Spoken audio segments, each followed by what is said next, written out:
네, 안녕하세요 여러분들. 역사는 최태성. 자, 이제 우리 드디어 현대사 3편 남았습니다. 와우, 진짜 여기까지 오시느라고 정말 고생 많이 하셨습니다. 현대사에서는 우리가 좀 꼭 배워야 될 어떤 그 지점이 있어요. 그 지점이라고 하면 무엇이냐면 저런 거죠. 우리가 이 광복과 함께 찾아온 게 무엇이었냐면 분단이었습니다.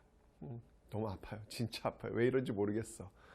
광복과 함께 찾아온 것이 분단이었고, 그 분단을 통해서 우리는 서로 갈갈이 찢겨지는 그런 모습들을 만나게 될 겁니다. 이유는 뭐였냐면 이념이 다르다는 이유였죠. 누구는 자본주의 진영, 누구는 사회주의 진영, 이렇게 서로 나뉘면서 서로 반목하고 심지어는 증오하는 그런 모습으로 보여지게 됩니다. 그 과정에서 여러분들, 사람보다 이념이 먼저였던 시대가 형성이 돼요. 사람보다 이념이 먼저였을 때 어떤 모습이 나올까? 우린 이미 봤습니다.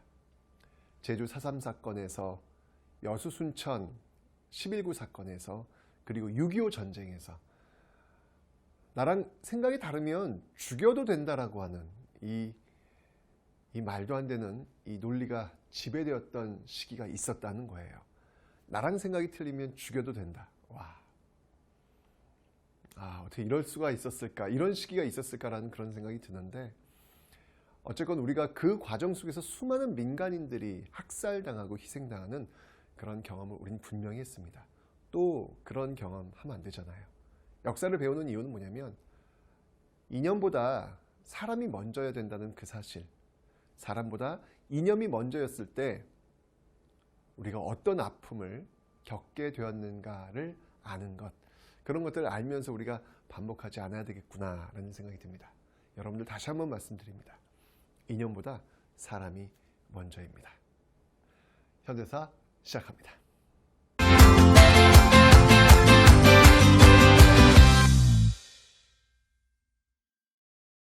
이미 1940년대 들어서 일본은 그 패망이 눈앞에 점점 다가오고 있었죠.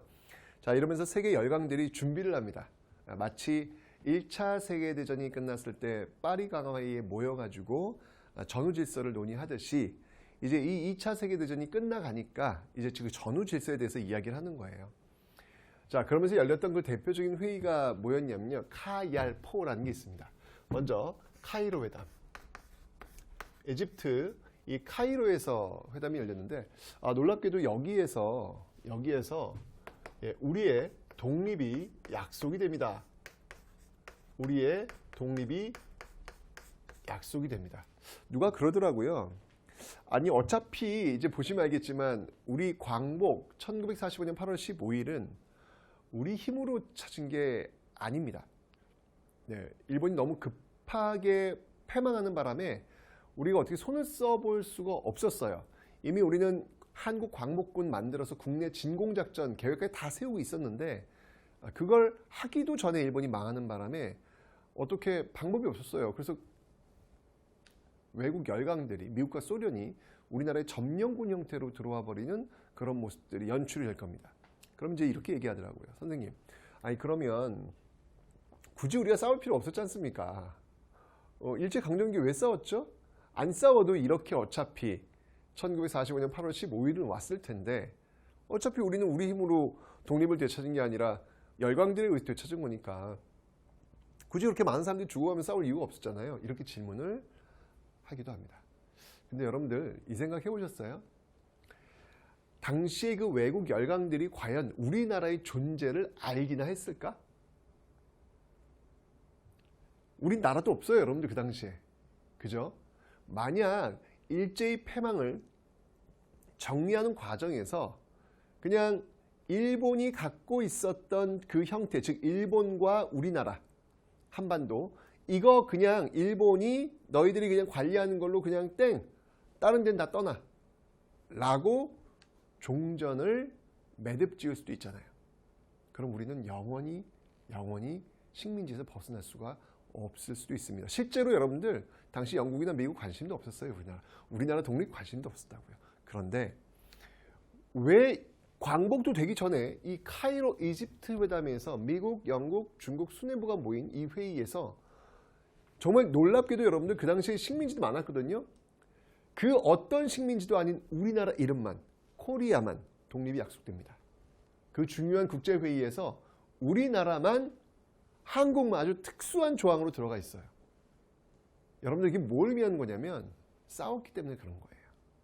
싸웠기 때문에 우리가 있음을, 우리가 존재하고 있음을, 우리가 살아있음을 끊임없이 이 세계에 알렸기 때문에 그 많은 청춘들이, 그 많은 사람들이 자신의 재산과 자신의 모든 것을 내놓으면서 싸웠기 때문에 코리아라고 하는 존재를 알고 있었던 것이죠.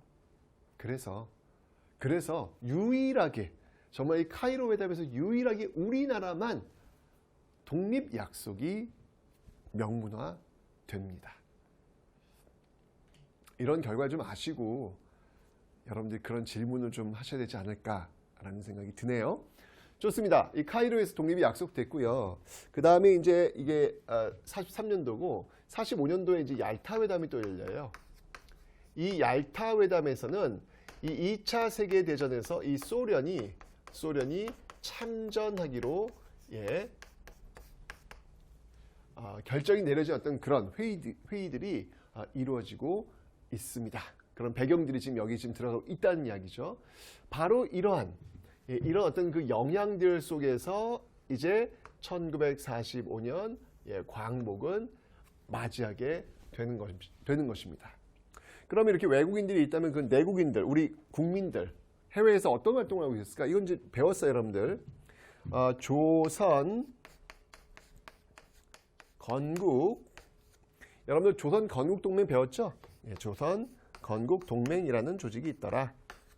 이 조직은 누구에 의해서 운영되고 있었죠? 네, 맞습니다. 바로 여운형. 저번 시간에 배웠던 내용들을 지금 다시 한번 복습을 하고 있는 겁니다. 국내에 있었던 조직이었죠. 그 다음에 이제 그 충칭에 있었던 조직이 있습니다. 네, 바로 대한민국 임시정부가 있겠습니다. 대한민국 임시정부가 있겠습니다. 그죠? 자, 이 대한민국 임시정부는 뭐 김구에 의해서 운영되고 있는 어떤 그런 모습들. 자, 이렇게 활동하고 있는 과정에서 우리가 드디어 광복이 됐습니다. 1945년 광복. 그러나 이 1945년 광복은 무엇과 함께 왔냐면, 바로 분단과 함께 오게 됩니다. 이게 비극이죠. 우리의 광복이 이 분단과 함께 오게 되었다는 이 비극. 보세요, 여러분들. 이 모습이 지금까지 이어지고 있잖아요. 첫 번째 단추가 잘못 끼워지니까 아직까지도 그 매듭을 못 짓고 있는 겁니다. 얼마나 아파요. 그 이유는 뭐였냐면 방금 설명드렸던 그 내용이에요. 이 북쪽에는 누가 들어옵니까? 소련군이 들어오고요. 그리고 남쪽에는 누가 들어오죠, 여러분들? 미국이 들어옵니다. 그러니까 이들은 우리나라를 해방시키려는 형태로 들어온 게 아니고요. 점령하기 위해 들어온 거예요. 일본이 갑자기 패망하다 보니까 그 일본이 지금 점령하고 있었던 식민지 조선을 점령하기 위해서 일본을 쫓아내기 위해서 들어온다는 이야기죠. 그 점령군 형태로 들어와요. 들어오면서 자연스럽게 바로 이 38도선을 중심으로 해서 이것도 여러분들 그냥 자기들끼리 모여가지고 그냥 선을 쭉 그어요. 이거 선 그어지는데 얼마 안 걸려요. 몇 분 안 걸려요, 여러분들. 와, 우리의 이 한반도의 운명이 이렇게 결정이 되었습니다, 여러분들. 이러면서 소련과 미국이 주둔하게 되면서 분단, 뭐 실질적 분단은 아니지만 뭐 이 당시까지는 이게 이렇게 갈 거라고 뭐 생각하는 사람 많이 없었을 거예요, 그죠? 하지만 어쨌건 간에 이게 분단의 형태로 지금 들어오고 있더라라는 겁니다. 자, 이렇게 되다 보니까 이런 상황이 흘러가다 보니까 지금 국내에서 활동하고 있었던 이 조선 건국 동맹이 광복되자마자 재빠르게 움직여요. 빨리 움직일 필요가 있겠다라고 해가지고 만들어진 조직이 있습니다. 그 조직이 뭐냐면 우리 앞에 배웠죠? 조선 건국 준비위원회. 줄여서 뭐라고 한다 그랬죠? 건준이다. 건준이다라고 하는데 이 건준이 해야 될 일이 있습니다.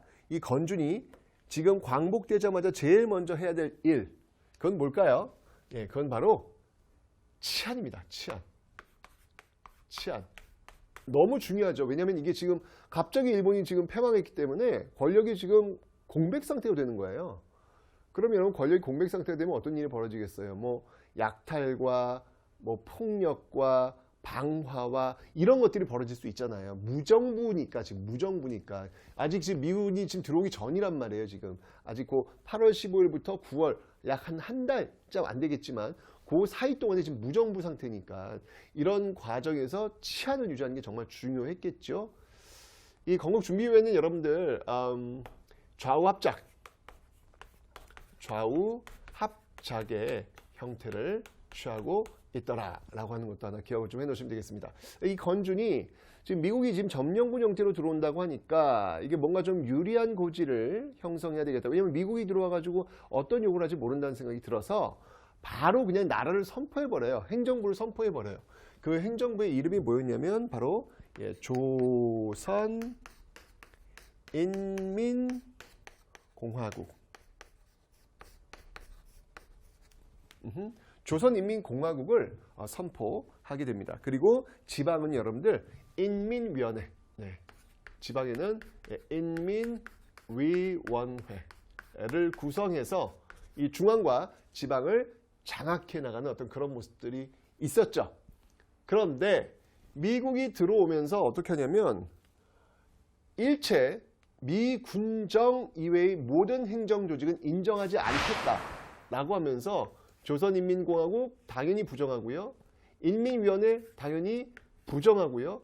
그리고 여러분들 또 하나의 정부가 있잖아. 우리 일제강점기 3.1운동의 결과로 만들었던 바로 그 정부, 대한민국 임시정부.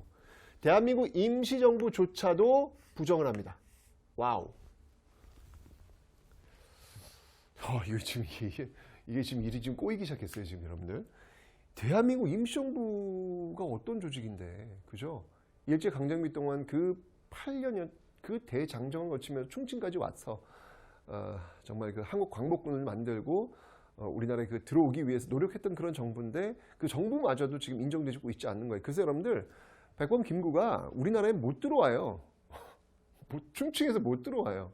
아니 8월 달에 광복됐으면 바로 들어와야 될 거 아니야. 못 들어와요. 몇 달간 걸려요. 왜? 미군정에서 대한민국 임시정부 주석 김구는 못 들어온다는 거예요. 결국 그 협상이 안 돼가지고 백범 김구는 개인 자격으로 그냥 들어옵니다. 와우. 대한민국 임시정부 주석 김구가 아닌 그냥 개인 김구로 들어오는. 이때부터 이게 지금 뭔가 이상하다, 느낌이 좀 안 좋다라고 하는 어떤 생각들을 아마 여러분들은 가지시게 될 겁니다. 어쨌건 바로 이게 미군정의 어떤 그런 모습들. 게다가 미군은요, 여러분들 일단 지금 이제 안정을 빨리 취해야 될 거 아니야. 그러니까 미군이 어떻게 했냐면 메가더 포고문을 통해 가지고 메가더가 당시 통치하고 있었으니까 일제 강점기 동안 그 일본을 위해서 일했던 그 공무원들이 있을 거 아니에요. 일본에 부역했던 사람들, 그런 사람들을 don't touch 하라 그래요. 건드리지 말라 그래요. 여러분 일제 강점기가 끝나고 제일 먼저 해야 될 게 뭘까요? 정의를 세우는 거예요. 일제 빌붙어서 성장했던 그 세력들을 벌하는 것. 이거는 정의를 세우는 거죠. 그죠? 그런데 미 군정은 사실 미 군정은 뭐 그런 게 별로 이렇게 케어할 이유는 없었겠죠. 왜냐면 미 군정 입장 속에서는 빨리 이게 안정화시키는 게 중요하니까. 그럼 이를 알고 있는 사람들이 미 군정을 위해서 일해주는 게 제일 좋잖아요. 미 군정은 단순히 이 입장이에요. 우리 민족 정의 관심 없음이에요. 이렇게 되면서 이 친일파 청산이 이루어지지 않습니다. 미뤄지는 거예요. 자, 이런 문제들이 발생하는 과정에서 자, 이제 우리 문제는 어디로 넘어가냐면 외국으로 넘어가는 거예요. 이제 이 외국 세력들, 이 모스크바 3국 외상회의가 열리게 됩니다. 바로 미국과 소련, 그리고 영국 이 3개국이 모여가지고 회의를 하게 됩니다. 3개국이란 바로 미, 소, 그 다음에 영국을 의미합니다. 자, 여기서 이제 굉장히 중요한 게 결정돼요. 이 광복 이후의 어떤 결정적 장면이라고 볼 수 있는 게 바로 이 모스크바 3국 외상회의가 되겠습니다. 뭐가 결정되냐면 먼저 임시정부를 수립한다. 여기서 임시정부를 수립한다. 두 번째, 신탁 통치하겠다. 신탁 통치하겠다. 세 번째, 이 문제를 좀 더 진지하게 논의하기 위해서 미소 공동위원회를 열겠다. 이런 것들이 결정이 돼요. 자, 하나씩 볼게요. 자, 먼저 이 모스크바 3국 외상회의에서 결정된 임시정부. 일단 임시정부 수립하겠다는 게 논의가 됩니다. 조선인들이 운영하는 임시정부 수립. 근데 그냥 해주는 게 아니에요. 일정 기간 신탁 통치를 하겠다는 거예요. 임시정부가 수립되더라도 일단 어떤 결정권은 이 신탁 통치국가, 신탁을 하는 그런 나라들이 갖고 있겠다라는 겁니다. 이 신탁 통치 국가에는 이제 이 한 나라 더 추가됩니다. 바로 중국. 이렇게 추가되는 거예요. 이런 나라들에 의해서 우리가 통치되는 것이죠. 아직까지는. 자, 이러니까 근데 사실 맨 처음에 여러분 이 모스크바 3국 외상회의가 알려졌을 때는 이 사실밖에 안 알려졌어요. 신탁 통치밖에. 이러다 보니까 그러니까 이게 오보죠. 당시 그 동아일보의 오보라고 이야기를 하고 있는데 동아일보에서 이게 왜 오보였는지 이게 아마 의도적 오보인지는 정확히 모르겠어요. 어쨌든 오보입니다. 근데 이것만 나오니까 이거 누가 찬성하겠어요? 아니 지금 우리 광복되는데 신탁 통치 또 한다고 그럼 이거 광복이야? 어디 이거 광복이야? 다른 나라가 우리가 통치한다는데 이게 말이 돼? 당연히 반대하겠죠. 그래서 그 당시에 좌우 모두 반대합니다. 그런데 이 좌익 세력들이 알아보니까 뭐야 모스크바 3국 외상회의에서 이것만 있는 게 아니었어. 임시정부 수립도 있는 거야. 임시정부가 수립되면 이 신탁 통치를 줄일 수 있을 것이다 라고 이 좌익은 판단한 거예요. 임시정부만 수립되면 일단 우리가 주도하면서 이 신탁 통치 기간을 줄일 수 있겠다 라는 생각이 들어서 이 좌익 진영은 여러분들 이 좌익 진영은 바로 이 임시정부 수립 여기에 방점을 찍고요. 여기에 방점을 찍고 이 좌익 진영은 어떤 입장을 가냐면 찬성의 입장. 그러니까 모스크바 3국 외상회의의 총체적 지지. 지지의 입장을 보이게 됩니다. 반면에 이 우익 세력은 여러분들 이 신탁 통치 여기에 집중해 가지고요. 여기에 집중해서 있을 수 없다. 어떠한 경우도 이 신탁 통치는 말이 안 된다 라고 해가지고 여기서 이제 여기서는 결사 반대예요. 여기서는 결사 반대.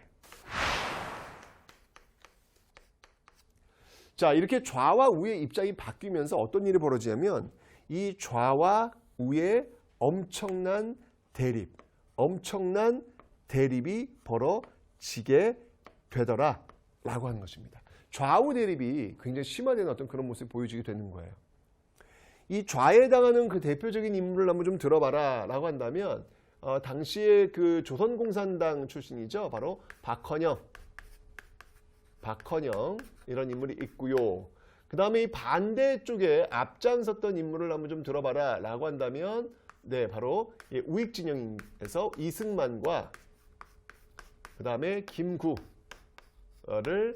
들 수 있겠습니다. 이런 인물들이 지금 중심이 되어가지고 이 좌우의 대립이 엄청나게 벌어지는 거예요. 자, 문제는 뭐냐면 이 좌우 대립의 과정 속에서 우리는 굉장히 갈등의 골이 심해진 어떤 그런 모습들. 이거 여러분들 이 씨앗이 굉장히 안 좋은 씨앗이에요. 이 씨앗이 결국 나중에 여러분들 전쟁, 동족 상전의 비극 전쟁으로까지 연결될 거기 때문에 굉장히 불안한 조짐이에요. 근데 또 하나 있어요. 또 하나의 문제점이 뭐냐면 이 좌우 대립이 확산되는 그 과정 속에서 우리가 광복되자마자 처단해야 될 그 친일파들이 광복되고 나서 지금 처단이 안 됐잖아요. 그들은 아마 광복되었을 때 우리는 죽었다라고 생각을 했을 거예요. 그런데 메가더 포고문에 의해서 일단 살아났고요. 그들이 이 좌우 대립 속에서 어디로 스며드냐면 바로 스르르르 이 우익 세력으로 대부분 스며들게 됩니다.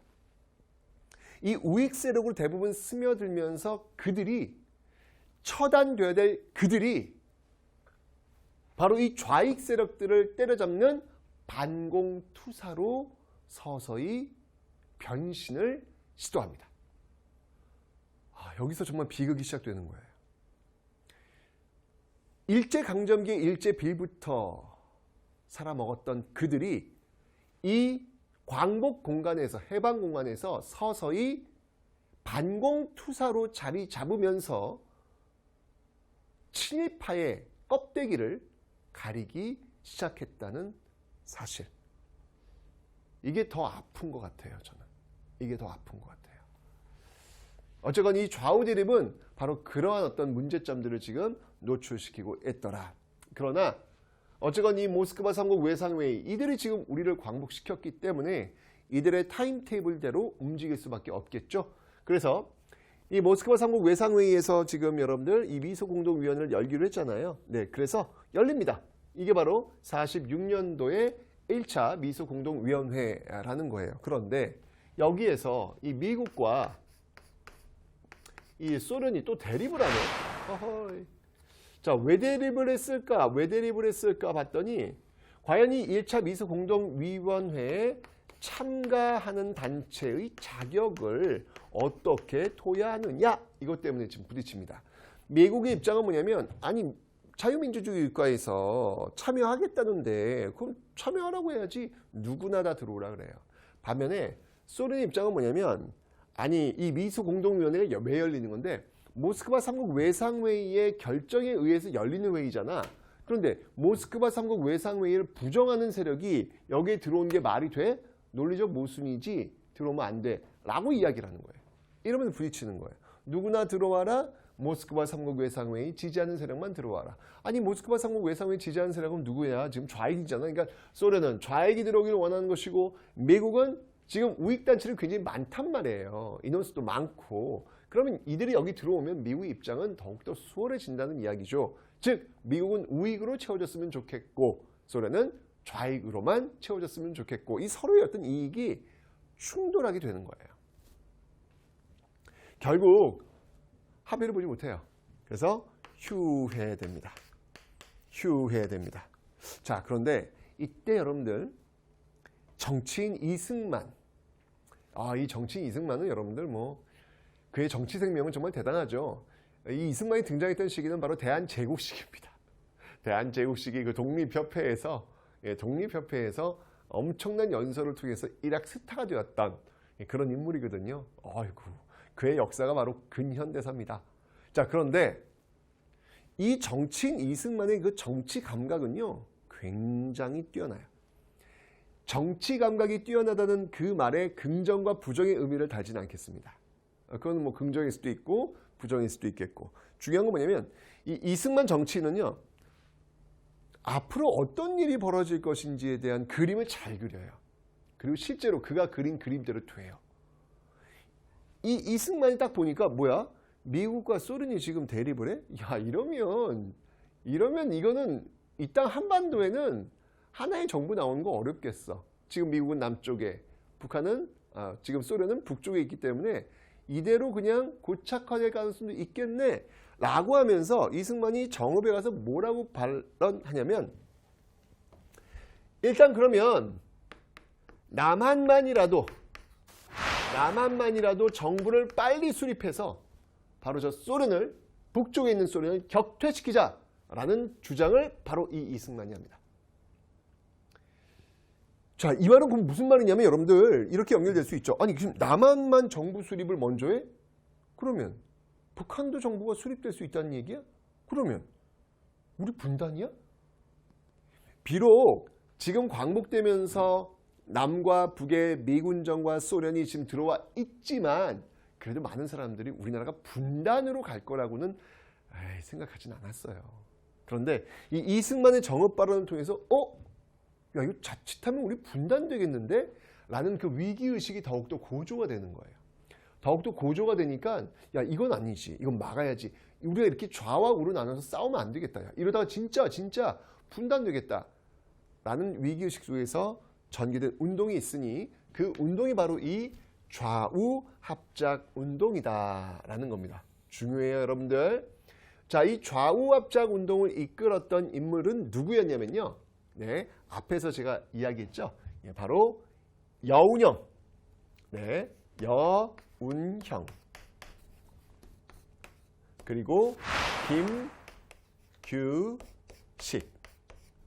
여운형이 좌라면 김규식은 우. 근데 이게 좌와 우가 이렇게 막 기울어져 있는 건 아니고요.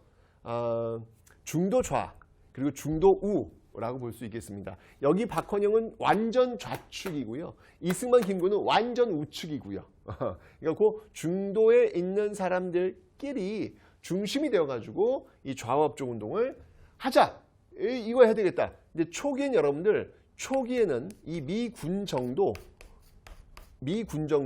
지지를 해줄 정도로 상당히 좀 합리적으로 이해되는 어떤 그런 운동이었어요. 자, 그래서 이 좌우합작 운동에서 여러분들 좌우합작 7원칙을 발표해요. 자, 7원칙의 내용은 뭐냐면 일단 미소공동위원회 저거 빨리 열리자. 미소공이 빨리 열리자. 저게 지금 대안이 맞는 것 같다. 그리고 친일파들은 처단한다. 친일파들은 처단한다. 예, 그리고 임시정부를 수립한다. 그러니까 이 모스크바 3국 외상회의의 내용을 전반적으로 수용하는 거예요. 게다가 친일파 처단 문제까지도 지금 집어넣고 있는 것이죠. 이건 왜냐면 중요한 거거든요. 이건 정의를 세우는 일이기 때문에 이건 놓치면 안 되는 거예요. 그래서 이제 이런 것들이 지금 전개가 되고 있는 거예요. 좌우합작 운동이. 그러나 여기 이 좌우합작 운동에 사실 여러분들 참 묘해. 정치라는 게 참 묘해. 여러분들 이렇게 보면 꽤 합리적으로 보이죠. 좌우합작 운동이. 그죠? 근데 이상하게 정치인들은 말이죠. 뭔가 좌와 우의 선명한 색깔을 보여줘야 힘을 받더라고요. 그 가운데쯤 중도에 있는 이것도 아니고 저것도 아닌 것 같지만 그래도 좀 이렇게 좀 융합하는 어떤 그런 세력들은 그다지 힘을 못 받아요. 뭔가 선명한 쪽에다가 이렇게 표를 주게 되어 있는 그런 모습들. 결국 이 좌우합작 운동은 이렇게 박헌영, 이승만, 김구가 참여하지 않아요. 참여하지 않다 보니까 힘을 잃게 됩니다. 잃게 되면서 또 미군 정도 지지를 철회하게 되면서 그리고 여운형까지 암살당하면서 결국 좌우합작 운동은 실패로 돌아갑니다. 굉장히 중요한 기회를 지금 놓친 거예요. 자, 그러면서 47년도가 되는데 이 47년도에 아주 놀라운 선언이 미국에서 나오게 됩니다. 자, 어떤 선언이 나오게 되냐면요. 예, 바로 이 47년도에 이 미국에서 트루먼 덕트린이라는 게 나와요. 트루먼 덕트린. 트루먼 덕트린. 이 트루먼 덕트린의 내용은 뭐, 독트린은 선언의 의미예요. 바로 냉전. 냉전의 신호탄을 쏘아올리는 엄청난 선언이 나와요. 냉전이라고 하는 건 뭐예요? 열전. 내 반대말이잖아요. 열전이란 지금 막 포탄 쏘고 총 쏘고 막 쏘는 거예요. 냉전은 뭐냐면 그런 거 아니야. 하지만 으르렁대는 거야. 소련을 중심으로 한 나라들과 미국을 중심으로 한 나라들이 나뉘어서 서로 으르렁대는 게 바로 냉전입니다. 이걸 지금 출발시킨 거나 마찬가지. 트루먼 독트린은요. 이런 상황에서 미국과 소련이 만나 이거 되겠냐고. 이게 될 리가 없는 거야 이게 지금. 아니 냉전이 지금 출발했는데 미국과 소련이 만나가지고 되겠냐고요. 당연히 똑같이 이 미국과 소련은 2차 미소 공의에서 대립하게 됩니다. 그 이유는 변한 게 하나도 없어요. 똑같아요. 참가 자격 이 문제로 부딪히게 되는 거예요. 지금 심각합니다. 지금 이렇게 지금 심각한 어떤 그 모습들. 자, 이런 어떤 그 과정들 속에서 결국은 이 2차 미소 공동회의는 완전 결렬됩니다. 완전 결렬됩니다. 결렬되자마자 이 미국이 이 문제를 유엔으로 넘겨버립니다. 야, 이거 지금 큰일 났습니다. 지금 우리 이 한반도의 운명이 지금 어디로 가는 걸까요? 어디로 가야 이게 옳은 걸까요? 강대국의 논리에 지금 휘둘리고 있는 한반도의 상황. 2차 미소 공동위원회가 결렬되고 유엔으로 이 문제가 이관되었을 때 어떤 일이 벌어지는지 지금부터 확인해 보도록 하겠습니다.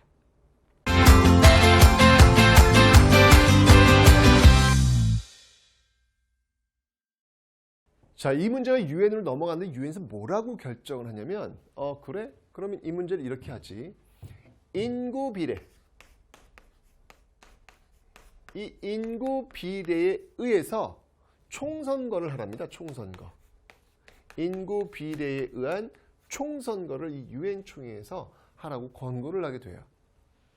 자, 이러면서 이 문제를 하기 위해서 이제 유엔에서 한국 임시위원단, 한국 임시위원단이 파견이 됩니다. 자, 그런데 이 한국 임시위원단이 파견되었을 때 소련이 이를 거부해요. 이들을 들어오지 못하도록 합니다. 소련이 북측으로, 북측에. 자, 왜냐하면 소련 입장이 이거죠. 아니, 인구 비례에 의한 총선거? 누구 마음대로? 유엔은 여러분 당시 그 미국의 입김이 굉장히 강한 상태였거든요. 그런데 인구 비례에 의한 총선거라면 남측이 인구가 많아요? 북측이 인구가 많아요? 남측 인구가 많잖아. 그러면 이 땅 한반도에 세워질 정부는 남측 인원이 많으니까 그들이 주도하는 그런 나라 질서로 갈 수 있지 않을까라는 생각이 들면서 소련은 거부하는 거예요. 이건 페어하지 않다. 이렇게 얘기를 하는 것이죠. 결국 이 문제가 해결되지 못하고 다시 48년도 유엔 소총회로 이 문제가 다시 넘어옵니다. 그래서 여기서 다시 결정해. 그러면 가능 지역만이라도 총선거를 실시하라. 가능 지역만이라도. 그 결과 열린 게 바로 이 50총선거다라는 겁니다. 그 결과 열린 것이 바로 50총선거다라는 거예요. 자, 그런데 이 50총선, 이게 총선 여러분들 누굴 뽑는 거냐면 국회의원을 뽑는 거예요. 대선은 대통령을 뽑는 것이고요. 자, 총선 국회의원을 뽑는 건데 왜 국회의원을 먼저 뽑을까? 대통령도 안 뽑았는데 왜 국회의원을 먼저 뽑을까? 여러분들 나라가 운영되려면 법이 먼저 있어야 될 거 아니에요. 헌법. 그 헌법을 만들려면 누가 필요해? 국회의원들이 필요하잖아요. 입법부니까. 그죠? 그러니까 국회의원을 먼저 뽑고 그들에 의해서 헌법이 만들어지고 그 헌법에 의해서 대통령이 선출되고 뭐 이런 어떤 순서가 돼야 되거든요. 그래서 국회의원을 먼저 뽑는 이 50총선이 열리게 되는 겁니다. 여러분들 이 50총선은 말이죠. 우리나라 최초의 보통선거입니다. 우리나라 최초의 보통선거다라는 거.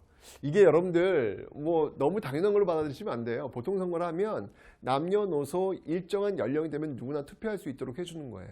이걸 당연하다고 보시면 안 된다고요. 왜? 여러분 우리의 역사가 아니라 우리 인류의 역사를 보면요. 투표권을 가지게 된 계기가 되게 오래전부터가 아니에요. 짧아요. 그리고 소수에 의해서 주로 귀족들만이 투표권을 가지고 있었을 뿐이야. 그런데 그게 이제 근대로 접어들면서 프랑스 대혁명 벌어지고 혁명의 어떤 그런 기운 속에서 노동자들이 들고 일어납니다. 자, 그래서 그 투표권을 맨 처음에는 귀족들이 갖고 있다가 자본가들 남성이 갖고 있다가 노동자 남성들도 갖게 되는 거예요. 투표권을. 그러다가 또 여성들이 싸우는 거예요. 그러면서 여성들도 투표권을 갖게 되는 거예요. 여러분 여성들이 투표권 갖게 되는 거 여러분 100여 년밖에 안 돼요. 되게 짧아요. 옛날엔 감히 어디 여자가들이 투표를 해. 투표권이 어디 있어? 옛날에. 응? 투표 받은 게 여러분들 100여 년밖에 안 돼요. 되게 짧습니다.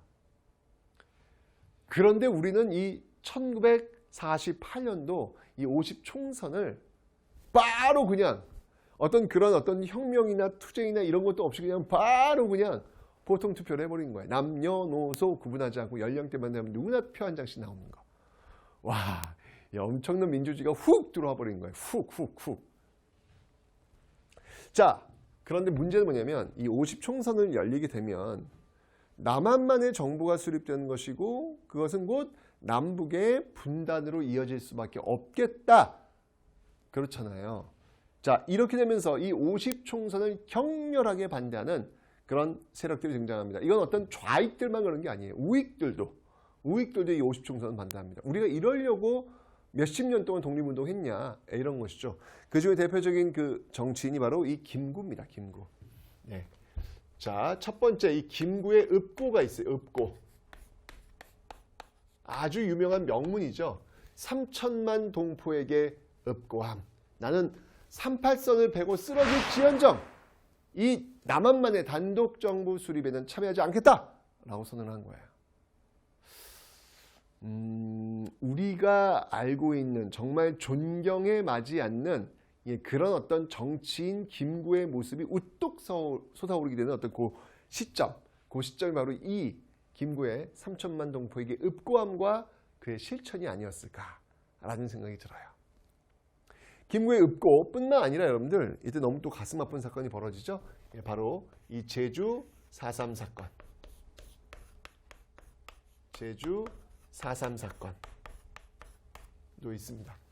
자, 이 제주 4.3 사건은 뭐냐면 여러분 당시 그 좌익 세력들이 50 총선이 열리게 된다고 할 때 격렬하게 반대하거든요. 그 반대하는 좌익 세력들을 소탕하고 잡아들이기 위해서 경찰과 군인들이 투입됐는데 이 과정에서 민간인들까지 막 죽여버리는 거예요. 이게 너무 말도 안 돼. 예를 들면 제주도가 이렇게 있잖아. 그럼 제주도에 한 중산간 지역에 원을 뚝 쳐요. 지도에다 선을 그어. 선을 딱 긋고 그 선 이 밑으로 이 해변가 쪽으로 내려오지 않고 그 선 안쪽에, 즉 한라산 쪽에, 산 쪽에 있는 사람들은 다 빨갱이다는 거예요. 말도 안 되는 소리를 하는 거지. 어떻게 그들이 다 빨갱이야? 뭐 물론 그 주위에서 여러분들 좌익 세력들도 분명히 있겠지만, 아니 거기서 말도 키워야 되고 농사 짓는 사람들이 내려오라면 내려와? 안 내려올 수 있잖아요, 여러분들. 아니 내 터졌는데. 그런데 빨개야 되고 죽이는 거예요. 여러분 제주도에 가시면 여러분들 어느 한 마을 같은 경우에는요, 제삿날이 똑같아요. 왜? 같은 날 그 한 마을이 다 몰살됐으니까. 그냥 어디론가 끌려가서 그냥 어느 구덩이에다가 세워놓고 그냥 다 총살이에요. 그리고 그 구덩이에 빠뜨려 버리는 거야. 너무 가슴이 아픈. 이게 진짜 어떻게 이런 한 사람이 다 중요한 거예요, 여러분들. 한 사람이 다 중요한 사람들인데 그들의 인권을 이렇게 무시한 채 정말 어떤 정밀한 어떤 그런 어떤 그 과정도 없이 그냥 무차별적으로 그 라인 안쪽에 있냐 없냐를 따져서 사람을 죽인다? 이건 상상도 할 수 없는 일이죠. 이념보다 사람이 먼저여야 되는데 사람보다 이념이 먼저였기 때문에 이런 것들을 둘러볼 이유가 없었던 겁니다. 얼마나 무섭습니까? 결국 몇십 년 동안 정말 이 말도 못하고 정말 살아왔던 이 제주도민들 너무 아플 거 아니에요. 결국 대한민국 정부 대통령이 사과했고요. 지금은 특별법, 이들의 어떤 그 명예회복이라든지 보상을 해주기 위해서 이런 특별법, 이런 것들이 지금 제정이 되고 있습니다. 그런데 어쨌건 간에 여러분들 이 50 총선은요, 이 제주도에서는 이런 제주 4.3 사건 때문에 일부 지역에서는요, 이 총선이 치러지지 않아요. 일부 지역에서, 제주도 일부 지역에서는 치러지지 않고 있더라. 이게 바로 제주 4.3 사건이 되겠습니다. 그 다음에 여러분들 세 번째로는요, 이 김구, 백범 김구가 계속 움직입니다. 이렇게 읍고했을 뿐만, 3천만 동포에게 이야기했을 뿐만 아니라 직접 움직여요. 직접. 갑니다. 북한으로 갑니다. 이게 뭐냐면 바로 남북 협상이라는 거예요. 남북 협상. 자, 이 남북 협상은 여러분들 누가 갔냐면 백범 김구 그리고 김규식. 1944년 대한민국 임시정부 개헌하면서 주석 김구, 부주석 김규식이었잖아요. 이제 그들이 다시 또 손을 잡고 북한으로 갑니다. 누구를 만나러? 김일성을 만나러. 당시 그 소련의 영향력 하에 거의 뭐 정부를 수립한 거나 마찬가지인 어떤 그런 단계로 지금 착착착착 밟고 있는 이 김일성을 만나러 가는 거예요. 그러면서 열렸던 어떤 그런 회의가 뭐냐면 남북, 하여튼 남북이라는 단어가 들어가면 이건 무조건이야. 남북 여러 정당, 남북 제정당 사회단체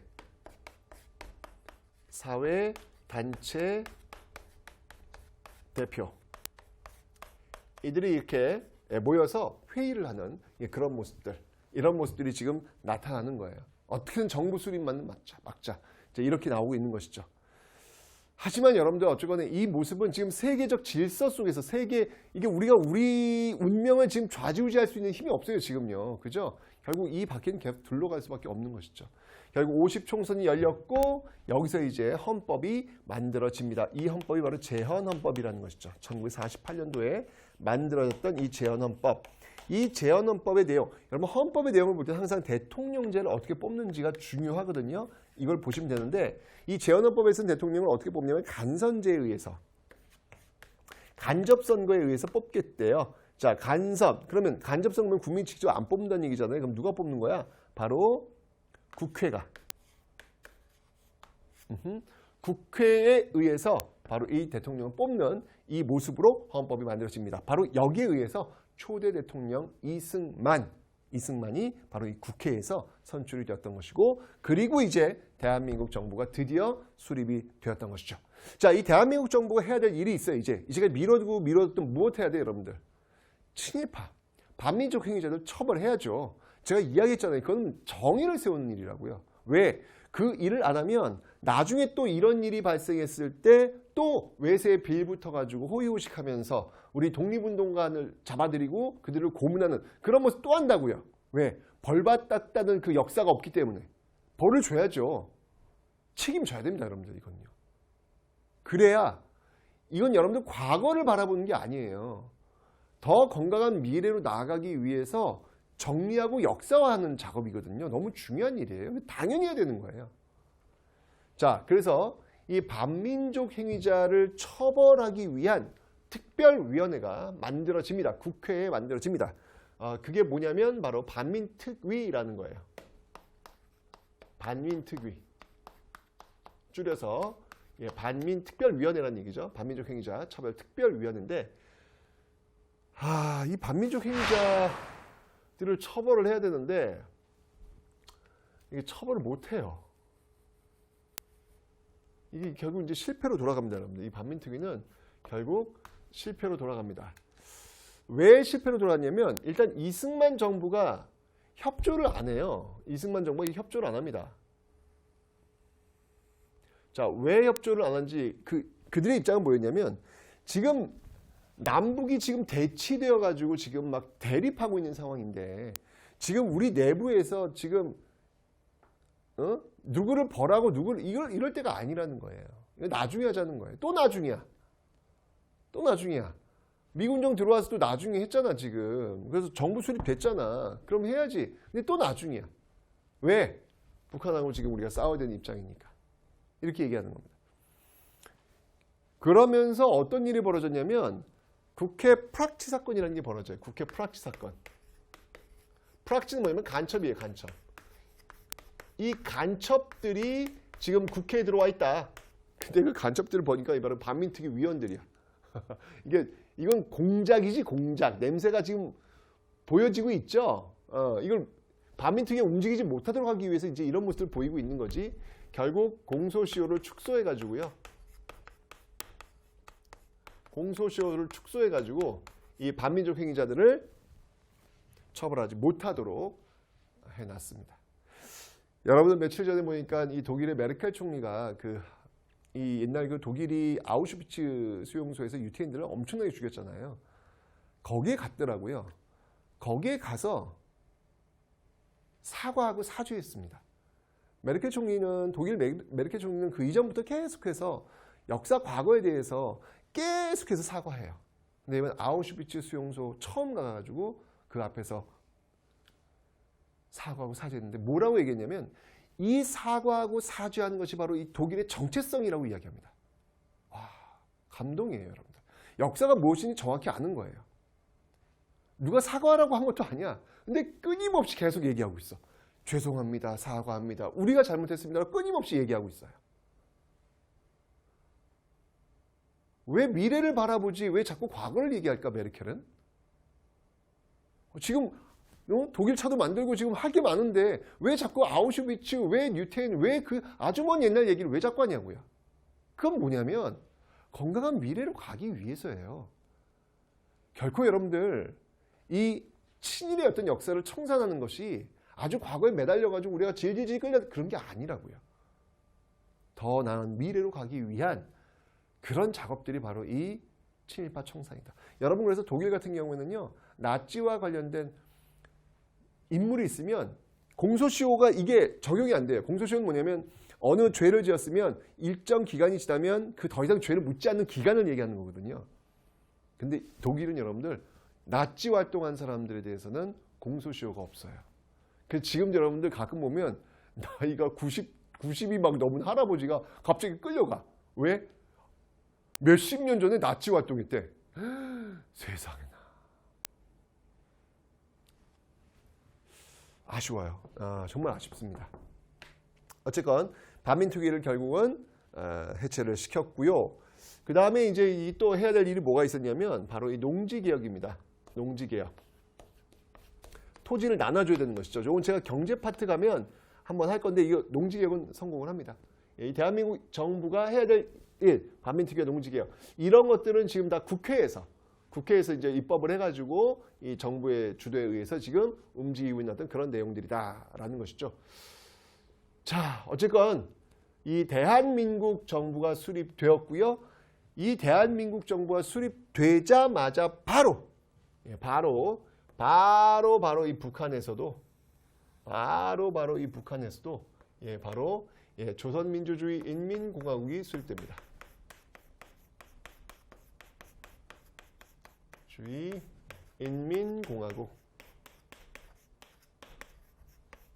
인민공화국이 수립되더라. 이러면서 이제 완벽하게 남과 북의 서로 다른 정부가 들어서게 되는 결과를 가져오게 된 것이죠. 이것이 이제 동족상전의 비극 6.25로 이어지게 됩니다.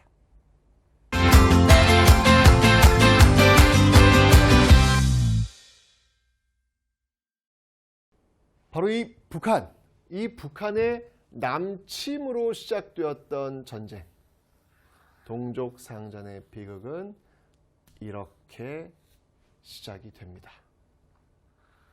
이것이 바로 6.25 전쟁이더라 라고 하는 것이죠.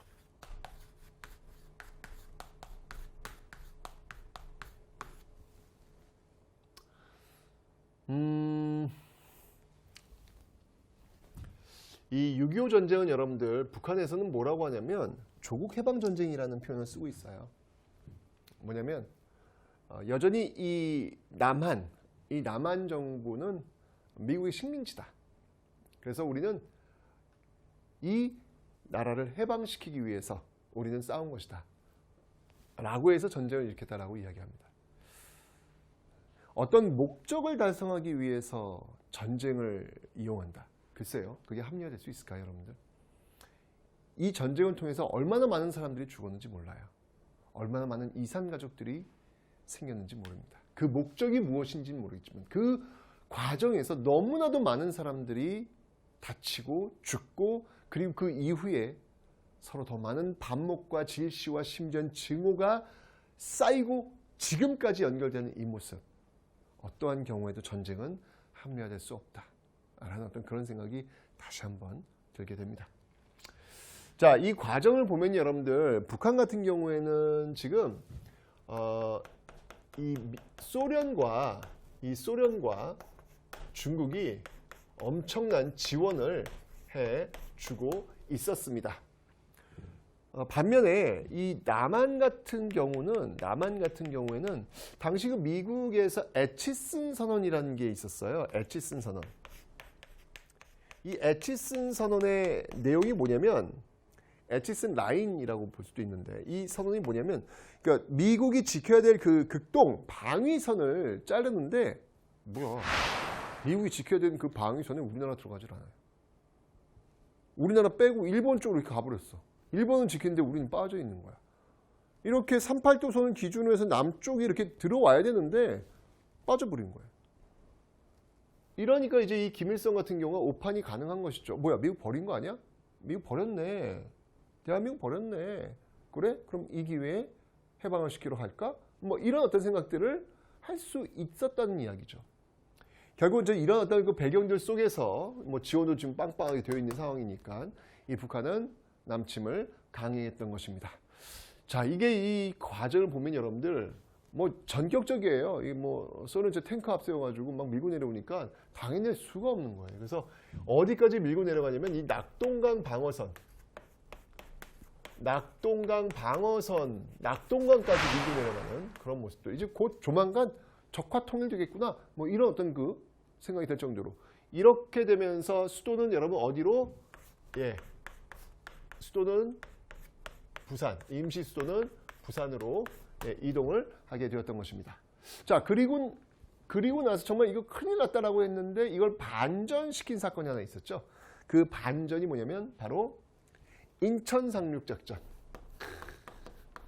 이건 정말 완전 반전이었습니다.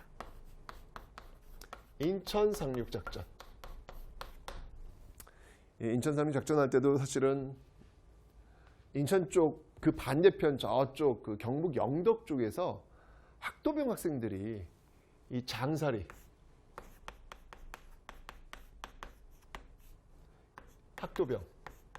이 학도병 학생들이 이 장사리에서 상륙작전을 감행합니다. 그러니까 왜냐면 적들의 이 북한의 어떤 시선을 돌리기 위해서 상륙작전을 감행했는데 정말 꽃다운 나이에 진짜 이 청춘들이 진짜 이렇게 희생당해야 되는 이 전쟁이 너무 아프다라는 생각이 듭니다. 어쨌건 그런 어떤 모습들도 있었다는 거 기억을 해주시고요. 이런 과정 속에서 인천 상륙작전 성공을 합니다. 그리고 이제 북으로 쭉 올라가요. 올라가면서 이제 통일이 되나 보다라는 생각이 들었는데 여기 이제 중국이 개입하는 거예요. 이 중국군 개입은 6.25 전쟁을 나누는 데 굉장히 중요한 분기점이 돼요. 예, 그래서 여러분들 잘 기억을 해 놓으셔야 되겠습니다. 자, 중국군 개입하고 나서 다시 밀고 내려옵니다. 밀고 내려오니까 결국 우리가 철수를 합니다. 어디서 철수하냐면 대표적인 철수 흥남철수. 메라딕 빅토리오. 무기 버리고 민간인 실어가지고 남쪽으로 철수했던 그때가 크리스마스였어요, 여러분들. 그래서 우리는 이걸 크리스마스의 기적이라고 이야기를 하고 있죠. 밀고 내려오는데 결국은 우리 서울도 뺏겨요. 이걸 우리는 뭐라고 하냐면 일사후퇴다. 이걸 우리 뭐라고 하면 일사후퇴다라 그래요. 일사후퇴. 네, 일사후퇴. 서울을 또 뺏긴 거예요. 여러분들 잘 보세요. 서울이 몇 번 뺏기냐면 자, 북한이 밀고 내려오죠. 서울 한번 뺏겼죠. 그죠? 인천 상륙작전 다시 찾았죠. 주인 한 번 바뀌었어요. 주인 2번 바뀌었어요. 올라가요. 다시 또 중국 내려와 또 뺏겨요. 일사후퇴로. 주인 또 3번 바뀌었어요. 다시 또 올라가 또 4번 바뀌어요. 주인 4번 바뀌어. 여러분 주인이 4번 바뀌니까 어떤 일이 벌어지냐면 어떨 때는 국군이 들어오고 어떨 때는 인민군 들어오는 거야. 이게 태극기를 들어야 될지 인공기를 들어야 될지 모르는 거예요. 그래서 어느 사진 보면 어느 할아버지가 한 손에는 인공기, 한 손에는 태극기를 들고 있는 모습을 볼 수 있습니다. 이게 얼마나 비극입니까? 진짜 이념 앞에 생존해야 되는 한 인간이 쥐고 있는 그 두 깃발, 인공기와 태극기. 살아남기 위해서. 예, 여기에 지금 의지하고 가는 이 모습들, 그 한 장의 사진이 참 이 가슴을 아프게 하더군요. 좋습니다. 자, 이러면서 다시 또 올라가는 거예요. 올라가니까 이 소련 측에서 이렇게 있다가는 안 되겠다라고 해가지고 소련 측에서 휴전을 제의합니다. 휴전을 제의합니다. 자, 이러면서 그 휴전회담이 열리게 되는데, 이 휴전회담이 열리는 과정에서 여러분들, 이 휴전회담이 열리는 과정에서 이 이승만 정부가 격렬하게 저항합니다. 조금만 더 힘내면 될 텐데 왜? 이러면서 여러분들 이 휴전회담에서 여러분 가장 핵심은 뭐냐면 포로 문제였어요. 포로 문제. 지금 자유송환 자동송환 이게 핵심이었습니다. 자유송환 대 자동송환. 그러니까 뭐냐면 미국은 뭐냐면 포로들의 의사를 존중하자. 가고 싶은 나라로 갈 수 있도록 하자라는 것이고 이 소련은 뭐냐면 그 원래 속해 있는 곳으로 그냥 돌려보내라는 거예요. 원래 속해 있는 곳, 원래 속해 있는 소속으로 돌려보내라는 거예요. 이러면서 첨예하게 부딪힙니다. 이게 오래 걸려요. 이게 빨리 돼야 되는데 이게 오래 걸리다 보니까 한 뼘의 땅이라도 더 되찾기 위해서 전투는 더욱더 격렬해지는 거예요. 뭐 백마고지 전투 뭐 이런 게 그래서 다 나오는 거예요. 이러면서 굉장히 많은 피해가 오고 있는 상황에서 큰 이슈가 하나 터집니다. 그게 뭐냐면 바로 반공포로 석방입니다.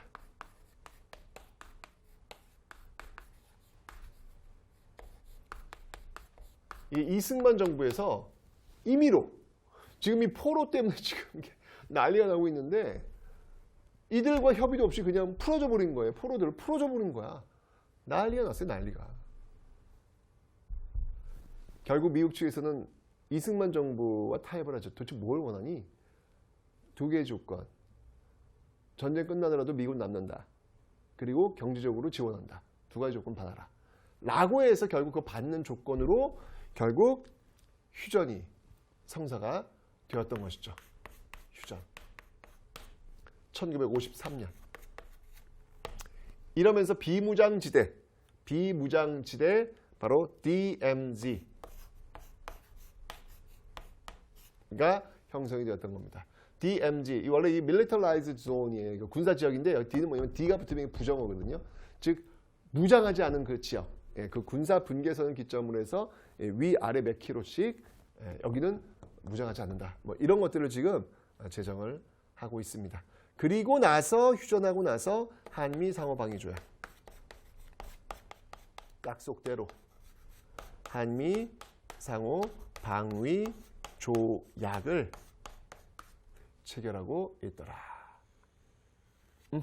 라고 하는 사실을 여러분들이 좀 기억을 해 놓으시면 되겠습니다. 이러면서 전쟁이 끝난 거예요. 얼마나 아픕니까? 그죠? 전쟁은 어떤 경우라도 여러분들 합리화될 수 없다는 사실. 또 이런 전쟁을 할 수는 없지 않습니까? 그죠?